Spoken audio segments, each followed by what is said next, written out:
Parasti, kad tiek pētīta ekonomiskā situācija, tiek izteiktas prognozes, tā fokus ir vai nu uz dažādiem ekspertiem, zinātājiem, ekonomisko procesu lietpratējiem, vai kādreiz arī skatās kopumā iedzīvotājs plašās auditorijās, lai saprastu, ko tad kopumā iedzīvotāji domā par notiekošo ekonomikā.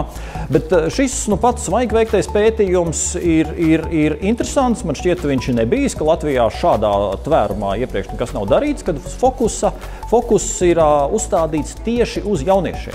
Respektīvi, pastāvīgie Latvijas iedzīvotāji vecumā no 16 līdz 29 gadiem.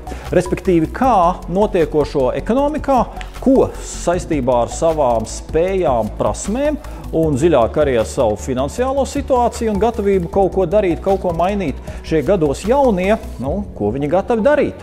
Un kas būtiski, mēs zinām, ka tā objektīvi ir mūsu nākotne.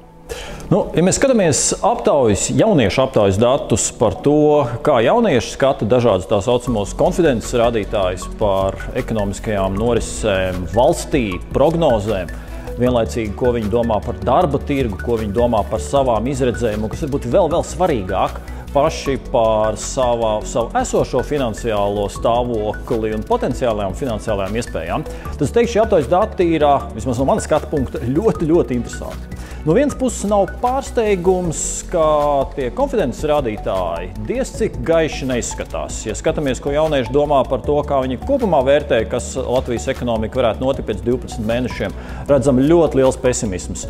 Kāda iespēja, ka te var būt lielāka vai mazāka emigrācija? Ļoti liels pesimisms. Kas notiks ar patēriņu cenām? Vienkārši fantastiski dziļš pesimisms, kas jau patiesībā nepārsteidz.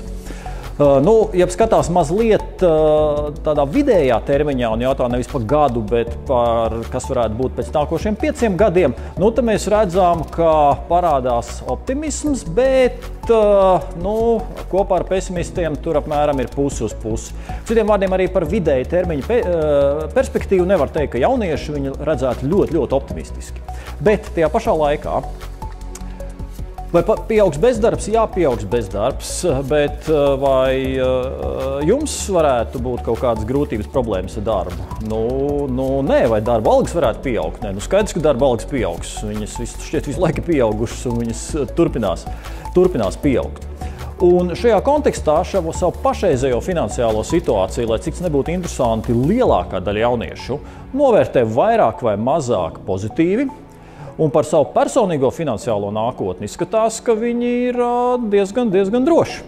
Un no tā izriet, man šķiet, lielā mērā tie procenti, kas rāda jauniešu gatavību kaut kur iet un ņemties un cīnīties un kaut ko mācīties klāt un kaut ko pilnveidoties, kur mēs redzam, ka jā, ir jau procenti, kas saka, ka viņi labprāt kaut ko ietu jaunu, meklētu, kaut ko pilnveidotos, bet tajā pašā laikā, vismaz man šķiet, tas man subjektīvs vērtējums, šie procenti varētu būt arī lielāki. Jo kur gan viņiem būt lieliem, ja mēs redzam, ka patiesībā jaunieši jūtās labi gan kopumā, gan savām nākotnes izredzēm, gan savām profesionālajām iegūtajām spējām un prasmēm un ar savu pašreizējo finansiālo stāvokli.